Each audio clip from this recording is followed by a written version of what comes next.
Inicia-se agora o culto da Igreja Batista Betel. Boa noite a todos, salve a amada igreja no nome de Jesus, amém? Nesse momento você pode estar colocando no chat o seu pedido de oração, o seu agradecimento, para que nós possamos durante a semana estar orando por cada um deles. E nesse momento vamos ter um louvor para a honra e glória do nosso Deus.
Amém, glórias a Deus.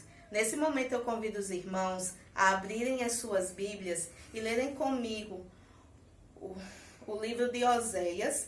E nós vamos ler o capítulo 13 e os versículos 4 e 5.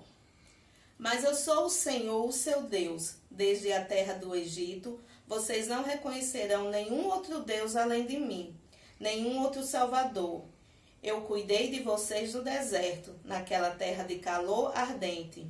O Senhor não deixou faltar nada aos hebreus, ao seu povo, e assim ele tem sido nos dias de hoje. E nós somos gratos ao Senhor por tudo e em tudo, porque até aqui o Senhor tem estado com o seu povo. E nesse momento, eu convido mais uma vez um louvor para nós entoarmos para a honra e glória do Senhor.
Amém.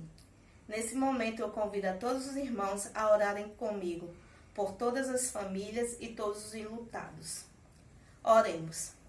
Senhor nosso Deus, nosso Pai, graças te damos, Senhor Jesus, porque Tu és grande, Tu és soberano sobre tudo e todas as coisas.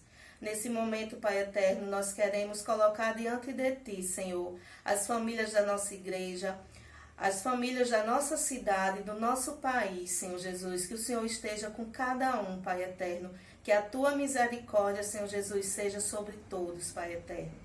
Que o Senhor esteja nesse momento nos hospitais onde estão pessoas, Senhor Jesus, que se encontram enfermas, Senhor Jesus, às vezes precisando, Senhor Jesus, de ajuda de aparelhos, Pai eterno, mas que a Sua mão de cura, de restauração, Pai, esteja sobre cada um, Senhor. E nós também, Senhor amados, queremos colocar diante de Ti parentes daquelas pessoas que partiram, que nesse momento estão sofrendo a Sua ausência, Senhor Jesus. Que o Senhor venha estar com eles, que o Senhor venha abrandar, Senhor Jesus, o coração.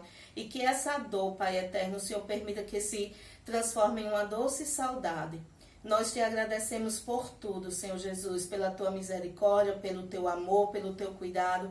E te pedimos perdão, porque às vezes não fazemos aquilo que é do Teu agrado. Mas te pedimos que o Senhor nos dê a sabedoria de caminharmos segundo a Tua vontade e o Teu querer. É isso que nós te pedimos, no nome de Jesus. Amém. Eu me considero filho do amor dos batistas brasileiros, porque quando meu pai faleceu, eu tinha 9 anos de idade e eu questionava muito por que ele havia morrido. E todas as pessoas me diziam que era vontade de Deus, porque Deus que quis, e aquilo me irritava, porque para mim Deus era o culpado. Quando eu completei 13 para 14 anos de idade, a primeira igreja batista em Russas alcançou um vizinho meu, chamado Edmilson, que me convidou. Na mensagem, no finalzinho da mensagem, o pastor Isaías, que é missionário de Missões Nacionais, ele disse o seguinte: olha, Deus quer que você saiba que Ele é o seu pai e que independente da perda que você tenha tido, Ele sempre cuidou de você. E naquele dia 9 de setembro de 2001, eu entreguei minha vida para Jesus e tive o privilégio de ser cuidado espiritualmente e também muitas vezes materialmente, porque aquela família missionária, ela me mostrou que a vida só vale a pena com Jesus. Quando chegamos à cidade de Russas, nós já éramos missionários de Missões Nacionais. Na realidade, nós estávamos indo de Fortaleza para revitalizar um campo em Jaguaribe, uma cidade aqui próxima. Na volta, nós paramos em Russas e ficamos encantados com essa cidade onde não havia um trabalho batista. Chegando aqui, na realidade, Deus colocou no nosso coração o desejo de plantar um trabalho aqui nesta cidade.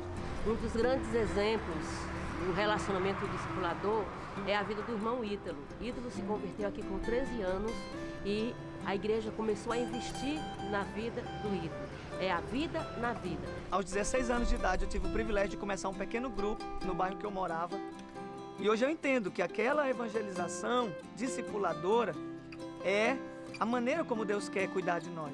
Ele quer que cada pessoa cuide um do outro. Então, eu comecei a evangelizar, a convidar pessoas a cuidar de pessoas. E hoje, para a glória de Deus, lá em Russas, nós temos a segunda igreja batista, que é fruto desse pequeno grupo que nós iniciamos com 16 anos de idade. E em 2014, nós chegamos aqui em Fortaleza com a missão de plantar uma igreja no bairro Jacarecanga. Existem 2.700.000 pessoas precisando de Jesus. Então, eu comecei a orar para que Deus nos direcionasse. Com a visão de igreja multiplicadora, nós começamos a trabalhar com a evangelização discipuladora, o relacionamento discipulador, indo nas casas das pessoas, não apenas oferecendo estudo bíblico, mas oferecendo a elas a oportunidade de ter um amigo, de ter alguém que possa compartilhar vida na vida, vida de Deus com elas. Estamos lá no Joaquim Távora com o projeto de jiu-jitsu e aqui no Mondubim nós temos o projeto com as crianças que fazem aula de capoeira e esporte. E hoje, para a glória de Deus, nós estamos trabalhando na plantação de 4 igrejas. Nós estamos na região norte, com a Igreja Batista em Jacarecanga. Estamos na região oeste, com a revitalização da Igreja Batista em Quintino Cunha. Estamos na região sul, aqui nesse bairro, no Mondubim, com a plantação de igreja. Temos na região leste, no bairro Ancuri, a Igreja Batista Paraíso, também com PGM. E temos no coração de Fortaleza, no Seminário Batista do Ceará, nós temos hoje um PGM funcionando lá às quintas-feiras e já temos ali os cultos da congregação aos domingos. Então nós estamos trabalhando relacionamento discipulador, oração, plantação de igreja, formação de líderes e compaixão e graça. Conheci o missionário Ítalo e foi a bênção porque na realidade o primeiro trabalho que nós fizemos foi com ele lá em Joaquim Távora. E eu me recordo que das vezes que ele me dava carona na porta lá de casa, a gente conversava muito, ele manifestava o desejo, né, de alcançar outros locais. Hoje eu pergunto para ele: e aí, missionário, como é que está? Ele disse: o jeito dele, está bem melhor, né? E realmente assim, eu fico emocionado, porque arde o desejo de fazer algo, porque foi Deus quem colocou. As lágrimas são de alegria e de ter o privilégio de ver o agir de Deus, de ver as histórias da Bíblia saindo e acontecendo ao nosso redor. E eu creio que é só o começo. Quando eu me lembro que a família missionária chegou na minha cidade e me acolheu, quando eu lembro de tudo que Deus já fez na minha vida como cristão, na minha vida como missionário, e eu vejo a necessidade, a carência das pessoas, eu não me imagino mais a minha vida sem esse propósito. A minha razão de viver hoje é levar isso para as pessoas, para que as pessoas conheçam Jesus e saibam que Jesus transforma. E eu me alegro de ser um fruto desse amor, um fruto desse cuidado que os batistas brasileiros têm tido em pregar o Evangelho, fazendo discípulos, cuidando das pessoas.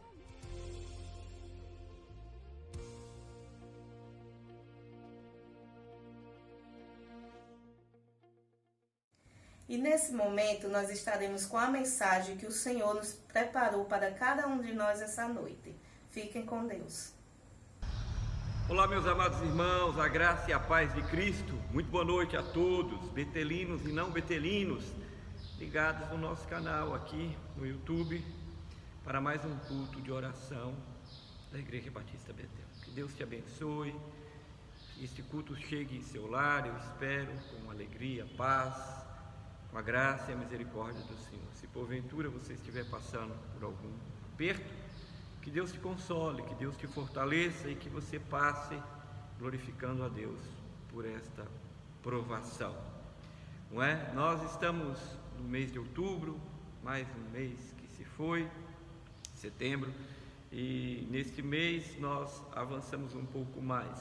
O decreto aumenta de 50% para 75% o acesso à Igreja do Senhor. E significa dizer que você pode vir se estiver dentro das regras, não estiver no grupo de riscos. Eu quero incentivá-lo a vir. Quero dizer que não há lugar mais seguro que a casa do Senhor. Aqui nós tomamos todos os cuidados com higiene, com distanciamento. Temos o tapete, álcool gel, aferidor de temperatura. Os irmãos são crentes e não virão se tiver algum sintoma. E ainda que tenham, aqui na hora ele será aferido. Se tiver algum sintoma, nós já enviamos para a volta. As pessoas usam máscaras aqui no auditório e são todos irmãos amados que você pode abraçar, olhar nos olhos. Abraçar não pode, eu estou brincando. Pode olhar nos olhos, pode ver e glorificar a Deus. Eu digo, é muito mais seguro do que açougue, supermercado, pegar um Uber, ir à padaria ou qualquer outra coisa. Então, se você faz qualquer uma dessas coisas e não quer vir à igreja, repense, porque aqui é mais seguro do que um mercado que centenas de pessoas pegam no mesmo produto, nas mesmas coisas, e você vai lá e pega também. Aqui, graças a Deus, e estamos muito alegres por poder ir voltando ao normal com a graça do Senhor. O culto de quarta ainda manteremos nesse formato, temos a nossa EBD, que tem sido uma bênção. Estamos agora estudando o material Fundamentos da Fé. Que bênção, eu quero te incentivar. Também o culto dos jovens voltou, que Deus possa abençoar a nossa juventude com a sua palavra, com o seu poder. Temos as reuniões das mulheres, temos as reuniões dos casais, tem sido uma bênção. Eu te incentivo, não se acomode, não se Não se apegue a esse momento, mas deseje ardentemente voltar para o normal, não para o novo normal, para o normal, que é servir a Deus com toda intensidade. Amém? Deus abençoe você, Deus abençoe sua vida. Nós estamos nas quartas-feiras estudando a série de Tiago, e se você ainda não viu, eu lhe incentivo a procurar os vídeos do nosso canal e estudar e assistir e orar e pedir a Deus que fale ao seu coração, porque tem sido muito bom. E nesta feita eu quero continuar, ainda estamos no capítulo 1, irmãos. Tamanho enriquecimento dessa epístola e de ensinamentos para as nossas vidas. Mas antes de continuar, eu queria orar com você e pedir a Deus que fale aos nossos corações, que acalente, que fortaleça, que avive, como o profeta disse, não é?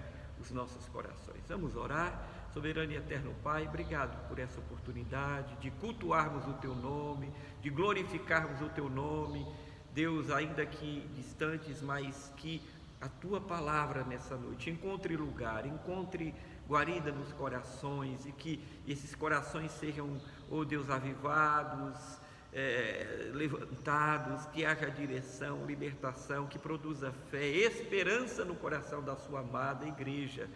Senhor, Tu sabes o que cada um dos Teus servos está passando. Por isso, Pai querido e Pai amado, visita cada lar, cada família e opera conforme o Teu poder, segundo a Tua vontade. Nessa noite, abre os nossos ouvidos para entendermos Tua palavra e nela crescermos no conhecimento do Teu Filho Jesus Cristo. É a nossa oração em gratidão por tudo que fizestes, que fazes e que irás fazer, no nome de Jesus. Diga amém. Louvado seja Deus. Você já colocou o seu pedido de oração aí no chat, também o seu agradecimento. Capítulo 1 da epístola de Tiago, eu coloquei aqui. Tiago escreve essa epístola para judeus e não judeus que estavam dispersos na dispersão fora da Palestina, do território daquela região. A igreja provavelmente começava a viver o seu primeiro momento de perseguição, não é? E Tiago então escreve a este povo, incentivando-os a permanecer em meio às lutas, às dificuldades, firmes na fé.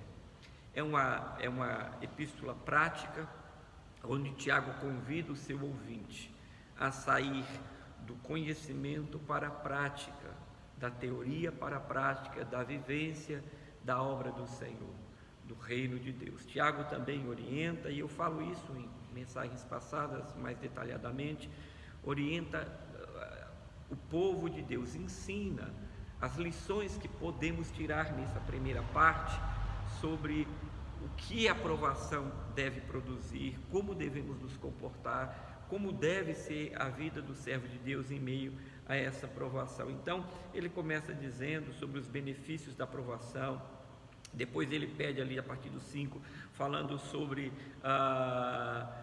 você pedir sabedoria. Eu não sei como me portar na provação. Ele diz, então peça sabedoria a Deus, não seja como aquele que pede sem fé, peça com fé, não como as ondas que são levadas pelo vento. Na primeira parte ele diz, tenha fé e tenha esperança, porque alegria, porque a provação vai produzir em você o fortalecimento.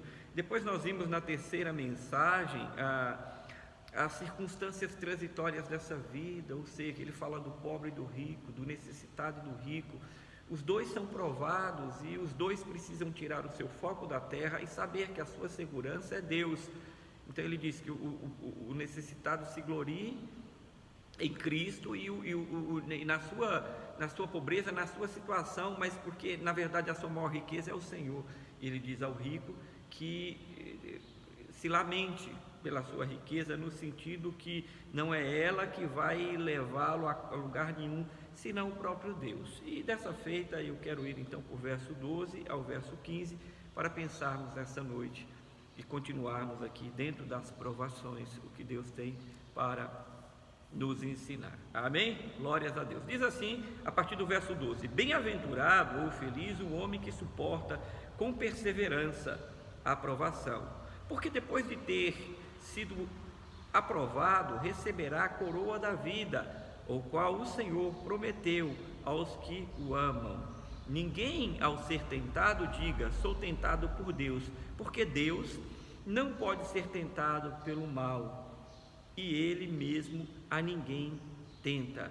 Ao contrário, cada um é tentado pela sua própria cobiça, quando esta o atrai e o seduz.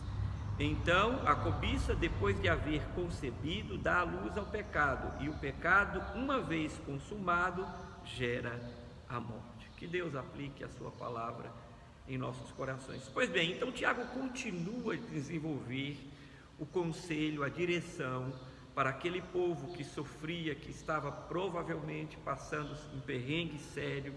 Ele aconselha, ele ensina a como se comportar e o que está acontecendo, o que Deus está fazendo, como deve ser. E quando nós sabemos das coisas, não é muito melhor quando nós entendemos e nós sabemos por que estamos passando ou por que aquilo está acontecendo e como devemos nos comportar. Não sabemos tudo, mas a palavra de Deus nos ensina.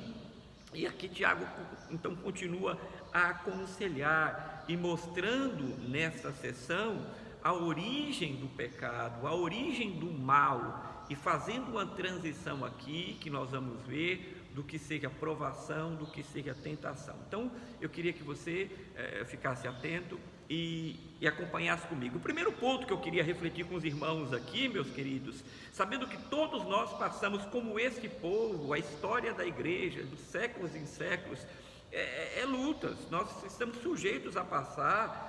Lá em Eclesiastes diz que há tempo de paz, mas há tempo de guerra também, há tempo de luta. E diferente do que alguns pensam, o povo de Deus também passa por luta. Você não recebe Jesus para tudo ficar bem na sua vida, no sentido de não ter mais problemas. Você recebe Jesus no seu coração porque reconhece que é pecador, que precisa dele, resolve. Então você recebe o amor de Cristo e recebe a vida, ressuscita, estava morto e agora reviveu, e vai a um lugar especial que Cristo lhe deu através da obra redentora. Você se torna filho de Deus, servo do Senhor e tem a salvação, mas não significa que não vá passar por dificuldades. Então Tiago aqui diz assim: feliz o homem que suporta com perseverança. Olha, suportar, a primeira coisa aqui que eu queria ver é que ele diz que bem-aventurado é aquele que suporta. Então o crente, em meio à provação, ele tem um desafio que ele não pode vencer em si mesmo. Já vimos aqui quais os elementos que ele precisa: pedir sabedoria, não é? Ter alegria para entender que isso é Deus que tem permitido de alguma forma, mas diz que ele deve suportar com perseverança. Perseverar é não desistir, perseverar é não parar porque a coisa não está boa. Não é assim que acontece. Às vezes as pessoas não perseveram por causa de uma situação aqui e acolá. Um exemplo prático disso é muitas vezes as filas em banco, em loterias, que nós chegamos ali, aí tem uma fila e não está nem tão grande, mas de repente o sistema cai e aí aquela demora começa e você precisa sair, ou você não tem muita paciência e você não persevera ali porque você coloca na sua cabeça que aquilo vai demorar o dia todo e que você vai perder o seu dia ali. Aí você sai e quando você sai o sistema volta. Você não perseverou. Só um pequeno exemplo, existem várias situações. Um pequeno exemplo: você não perseverou. Você estava prestes a conquistar alguma coisa e você não sabia, ia ser lhe dado naquele outro dia, mas você desiste e aí a coisa acontece. Olha, ele chama este povo justamente já para a perseverança. Feliz, ele diz: feliz o homem que suporta com perseverança a provação, o momento da crise. Você é daqueles que fraquejam, que desiste logo de cara, ou você é daquele que suporta? Tem uma frase que eu escutei muito legal, que diz assim: quando você acha que está muito doloroso, quando você acha que está sem forças e limites, lembre-se de uma coisa: você é capaz de suportar muito mais. Sempre somos.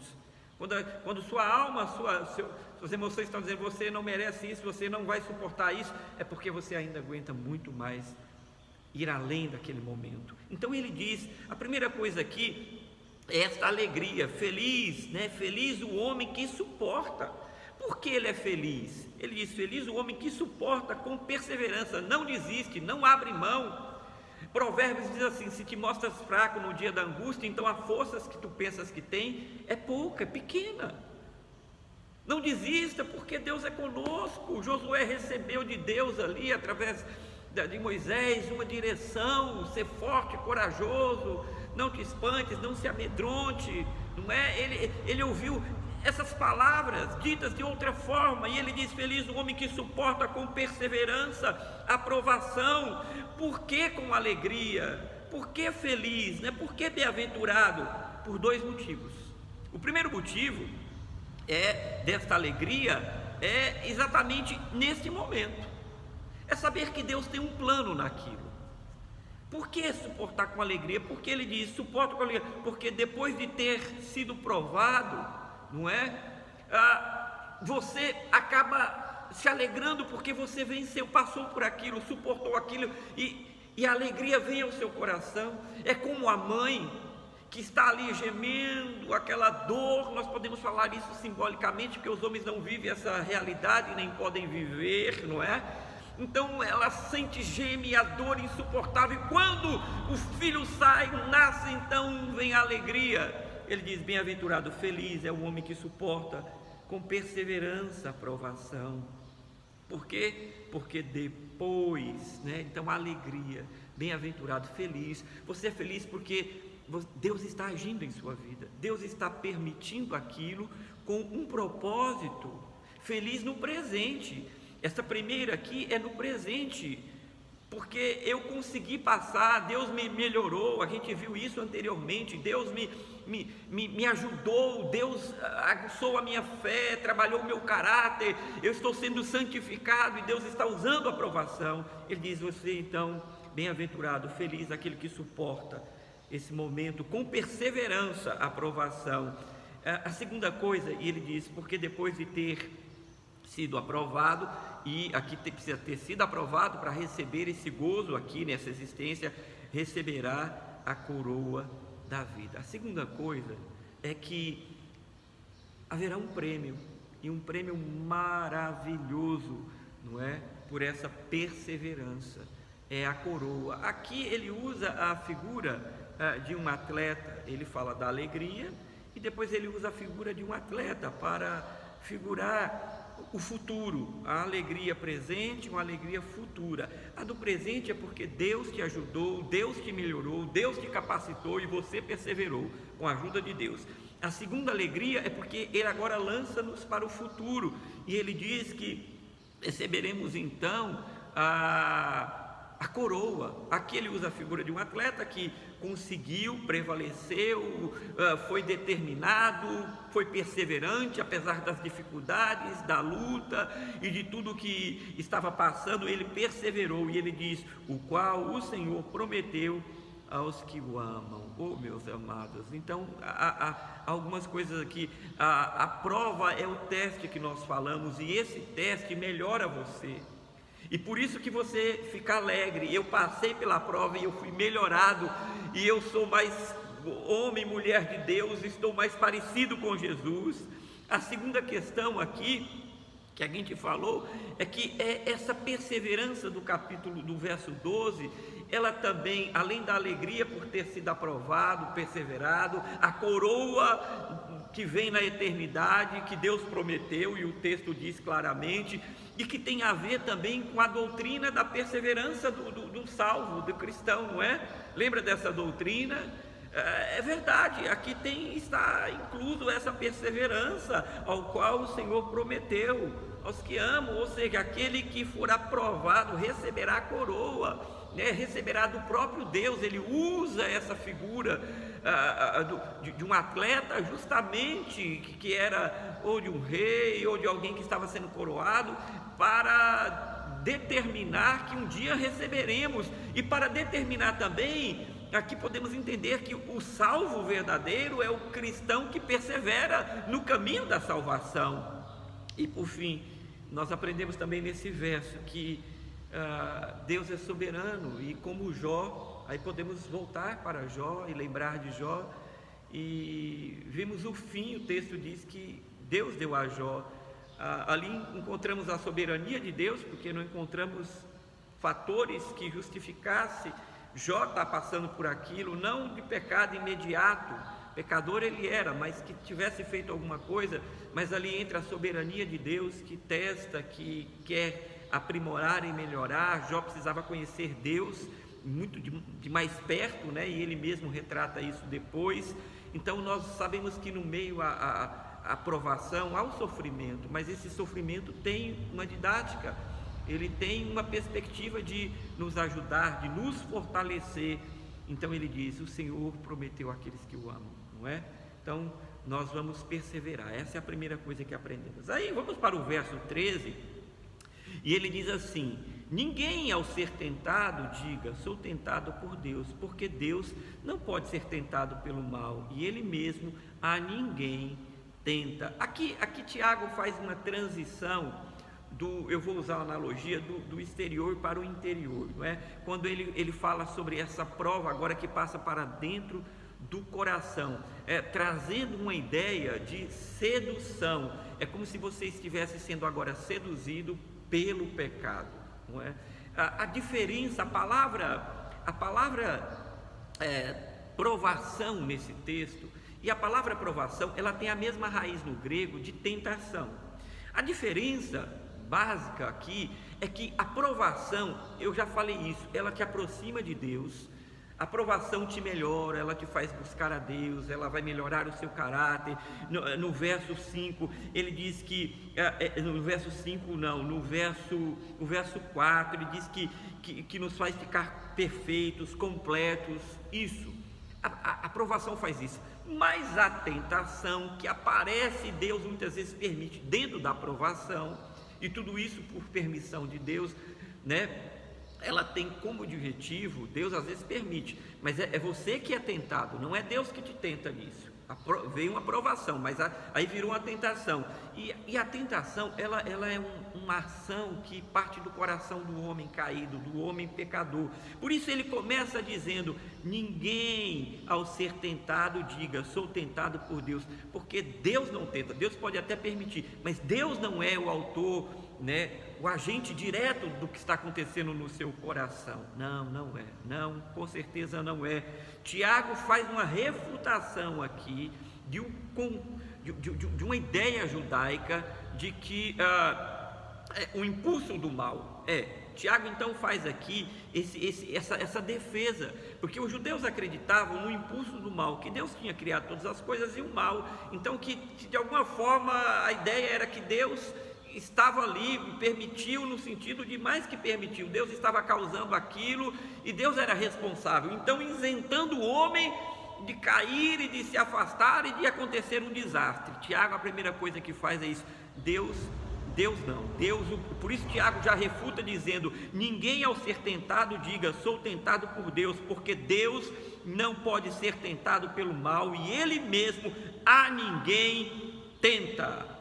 Por quê? Porque o Salmo 119, verso 68 diz assim: Tu és bom, Senhor, e tudo o que fizestes é bom. Pode ler lá na sua Bíblia o Salmo. Deus é bom, tudo que Deus fez é bom, e Deus não pode ser tentado pelo mal, e a ninguém tenta. Então essa é uma questão que nós precisamos entender. As pessoas usam até hoje, Deus pode até permitir, mas não foi Deus o causador disso, foi o teu coração, foi a sua cobiça. Então ele já refuta esta ideia que circulava, e que é uma ideia que os homens ainda têm, de dizer assim: eu sou fraco, eu sou pecador. Até aí é verdade, somos pecadores, mas não significa que o meu e o seu pecado sejam culpas de Deus, e isso não pode ser um meio pelo qual eu me justifique, não, porque Deus a ninguém tenta, não é? Pelo mal, não é? E Deus também não ele diz: não diga que sou tentado, né, por Deus, porque Deus a ninguém tenta. Então não diga isso, e reconheça o seu pecado, a sua inclinação, e nós precisamos entender isso. Por isso Tiago refuta logo de abrir no verso 13, que ninguém diga que está sendo tentado pelo próprio Deus. Agora vamos ao 14, olha o que o verso 14 diz: ao contrário. Agora Tiago, se no 13 ele diz: não é Deus Deus não está na tentação, Deus está na aprovação, permite a aprovação, mas Deus não está tentando você no mal, não.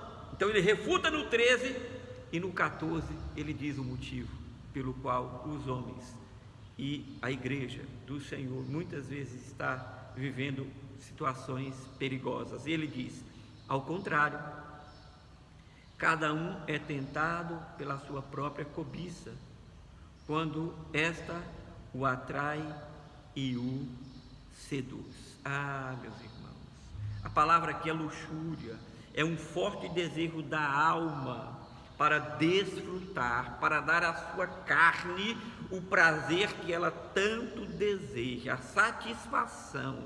É isto que o escritor está dizendo e é isto que a palavra está ensinando. Ao contrário de Deus, que ele não tenta e não cria o mal nesse sentido, né? Cada um é tentado pela sua própria cobiça, luxúria, quando esta o atrai e o seduz.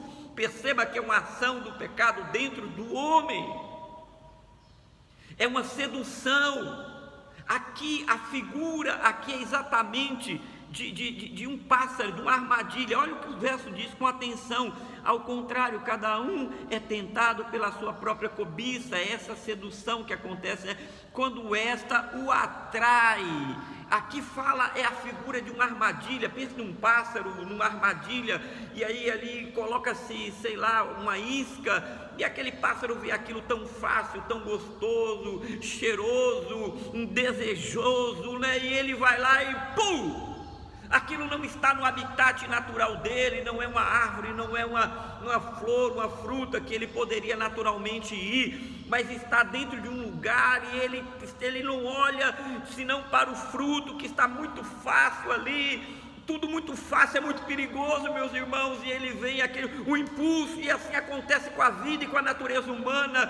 Você sabe, está muito fácil, está muito é bom aos olhos, você começa a cobiçar, você começa a ser seduzido, você é como ele diz aqui, é atraído. Ao contrário, cada um é tentado pela sua própria cobiça, quando esta o atrai, o pecado atrai. O pecado, através da tentação, ele atrai o indivíduo, o coração do homem, e seduz ele.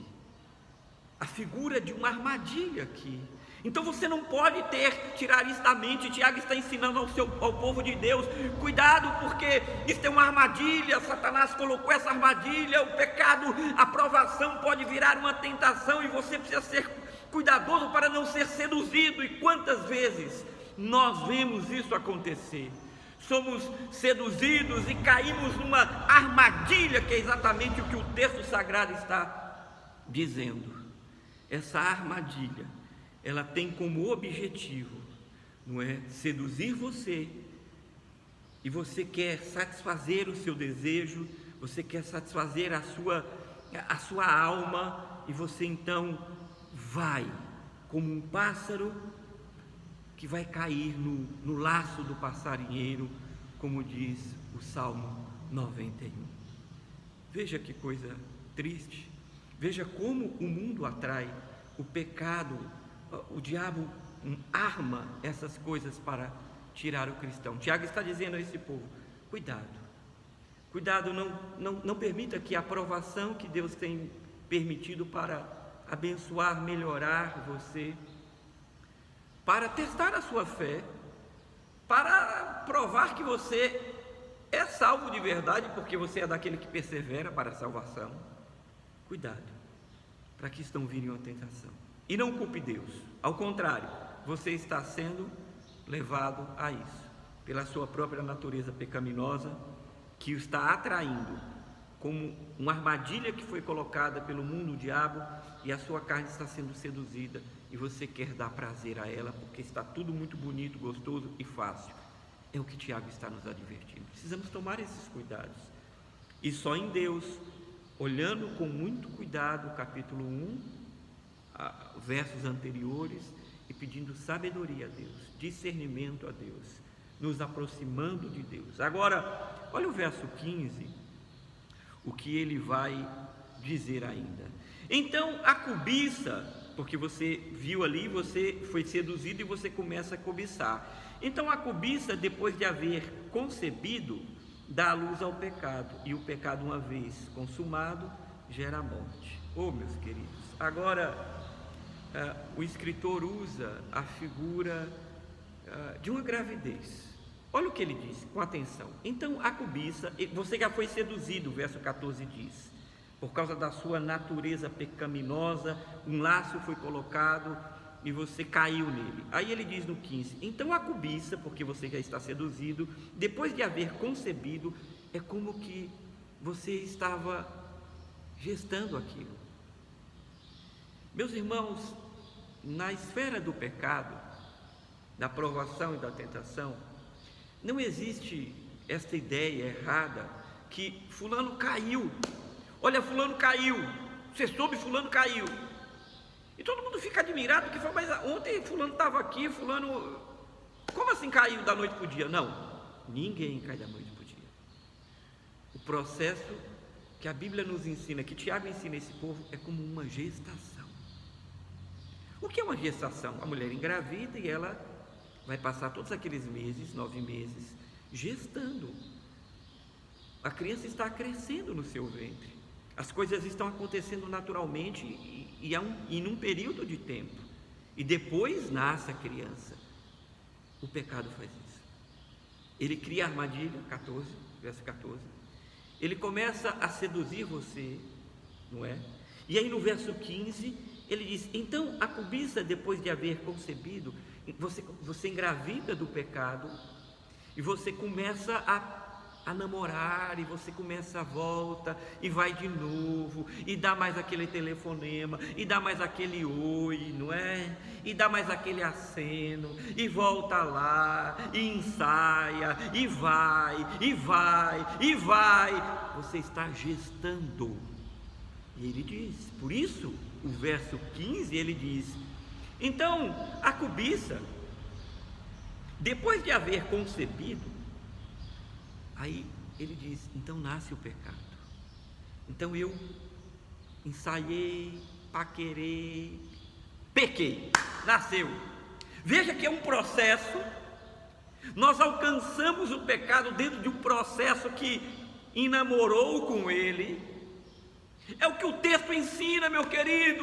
Ensine, Tiago está escrevendo esta carta aos irmãos para alertá-los o que está acontecendo e dentro de uma provação que pode acontecer. Deus quer melhorar, abençoar seu povo, mas veja o perigo por causa da fraqueza, e por isso que precisamos buscar a sabedoria de Deus, como ele diz, peça a Deus, ele dá, ele não vai negar, não vai passar na sua cara como vimos, e ele diz, e o pecado, uma vez consumado, o ato, eu caí, eu restei, eu dei a luz, eu caí, o pecado, uma vez consumado, gera a morte. O fato aqui, ou o que o texto está dizendo, é que é de uma morte espiritual. Porque é verdade, o pecado, qual é a única coisa que nos separa de Deus? Que faz separação entre vós e o vosso Deus, diz o profeta, os vossos pecados, é quem nos separa. Você veja que quando você peca, sua mente, sua alma, você fica agoniado, e graças a Deus que fica, porque se não ficar, terrível, aí é pior, aí não é crente, aí está a prova, né, fatal, de que realmente, mas aí você fica mal, alguma coisa não está bem, você entra em depressão, uma agonia, acusação, porque o Espírito está dizendo, você rompeu a linha, ele diz, o pecado uma vez consumado gera a morte espiritual. Há fato também que muitas vezes a morte física, né? Porque o pecado gera a morte, e muitas vezes a cobiça, a sedução, a gravidez, e morre, porque entrou numa situação tão terrível que morreu, porque o pecado produz a morte física também, e nós vemos isso todo dia quando ligamos a TV, mas aqui ele está falando da morte espiritual. Vocês, cuidado para não morrerem, serem separados de Deus, porque aí então, cadê a perseverança? Meus amados irmãos, veja que Tiago, ele nos ensina, assim como ensinou essas igrejas, de forma tão didática, de forma tão simples, mas ao mesmo tempo profunda, o que está acontecendo em nosso entorno, o que é passar por uma prova e o que pode acontecer dentro dessa prova se nós não tomarmos cuidado. Pois bem, eu quero terminar aqui dizendo: ninguém cai da noite para o dia, não é? A gente vê aqui nesse texto que ninguém cai, mas eu quero tirar algumas lições aqui rapidamente e ir para o fim. A primeira delas há uma recompensa para aqueles que servem a Deus. O texto abre no verso 12, diz: feliz o homem que suporta com perseverança a aprovação, porque depois de ter sido aprovado, receberá. Há uma recompensa. Oh, meu querido, pense nisso. A vida eterna te espera. A alegria verdadeira, feliz, a felicidade aqui, nessa existência, tomará teu coração, porque Deus passará essa prova, e há para aqui e agora, e sobretudo para a eternidade, uma recompensa maravilhosa. O Senhor, Ele mesmo vai colocar a coroa na cabeça do seu servo e da sua serva. Louvado seja Deus, aprendemos isso nesse texto. Louvado seja Deus, persevere. Com a ajuda de Deus somos capazes. A segunda coisa que eu aprendo aqui é que Deus nos ama. Sim, Ele nos ama. Ele permite muitas vezes, não é para destruir ninguém. Ele permite, mas eu queria te lembrar que se Deus permite a provação, e se dentro dela, por causa do teu coração cobiçoso, por causa da armadilha você venha, eu queria te lembrar que Deus diz na sua palavra que Ele não tenta ninguém acima das suas forças, dos seus limites. Deus nos ama. Então significa dizer que a aprovação do Senhor é apenas para nos melhorar, nos aperfeiçoar, nos moldar e nos aproximar dEle, mas Ele jamais, Deus não tenta ninguém, Deus jamais deixará algo vir sobre sua vida que você não suporte, porque Ele lhe ama, porque você é um filho amado do Senhor, amém? Louvado seja Deus. E eu aprendo por fim nesse texto que Deus é bom. Verso 13: ninguém ao ser tentado diga sou tentado por Deus, porque Deus não é tentado pelo mal e Ele mesmo a ninguém tenta. Salmo 119: Senhor, Tu és bom, tudo o que Tu criastes é bom. Deus é bom. Não fique dizendo que essas coisas ruins vêm de Deus. Não, Deus é bom e tudo que Deus criou é bom. Se alguma coisa está errada, está feia e não é bom, não tem a ver com Deus. Tudo que Deus fez é bom. Os salmistas, em vários salmos, ele diz: Deus fez, Deus é bom. A criação diz: e viu Deus que era bom, porque Deus é bom. Que Deus aplique essa palavra em seu coração. Vamos orar. Coloque sua vida diante de Deus. Se Deus falou com você e você ainda não tem uma experiência com Ele de se entregar e está ouvindo sua voz, quando estivermos orando, entregue sua vida ao Senhor. Se renda aos pés do Senhor. Se essa palavra de alguma forma lhe ensinou alguma coisa e Deus está lhe incomodando pelo seu espírito, conserte com o Senhor, peça perdão ao Senhor, arrume sua vida, porque Deus é bom, porque Deus te ama, porque Deus quer colocar a coroa na sua cabeça, lá na eternidade.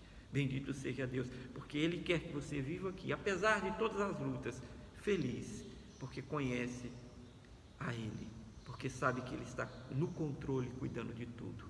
Eterno e soberano Deus, muito obrigado pela Tua palavra, obrigado pelos irmãos que aí escutam a Tua palavra. O Senhor sabe o que se passa no coração dessa alma, dessa vida. O Senhor sabe o que essa pessoa precisa nesse momento, se perdão, Tu és aquele que perdoa se houver arrependimento, se salvação, Tu és aquele que acolhe imediatamente, aquele que crê será salvo.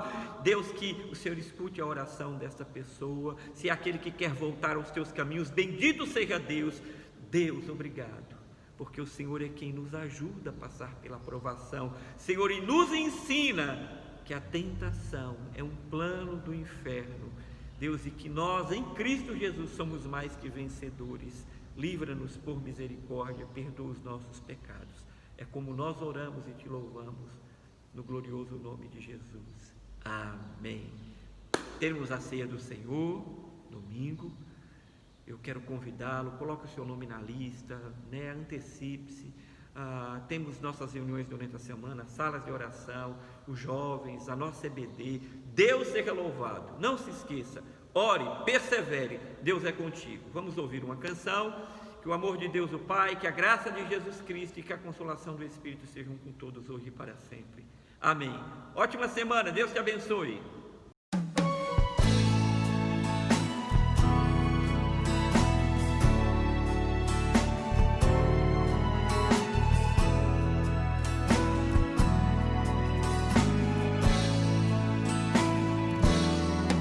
O mercado está vazio, seu trabalho já parou.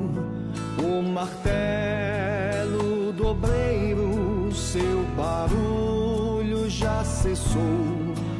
Os ceifeiros lá no campo terminaram seu labor. Toda a terra está em suspense, é a volta do Senhor. O rei está voltando, o rei está voltando. A trombeta está soando, o meu nome a chamar. Sim, o rei está voltando, o rei está voltando. Aleluia, ele vem me buscar.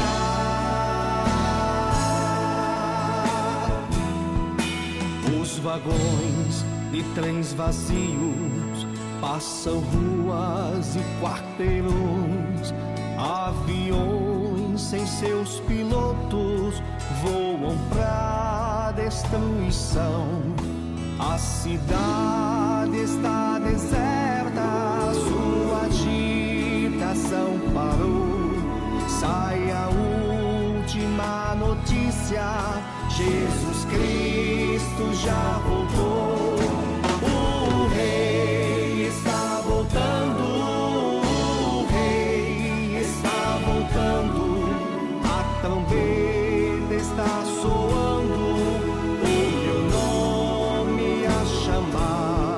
Sim, o rei está voltando, o rei está voltando. Aleluia, ele vem me buscar.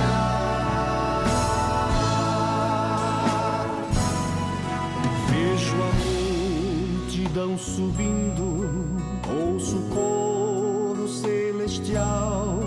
Todo o céu está se abrindo.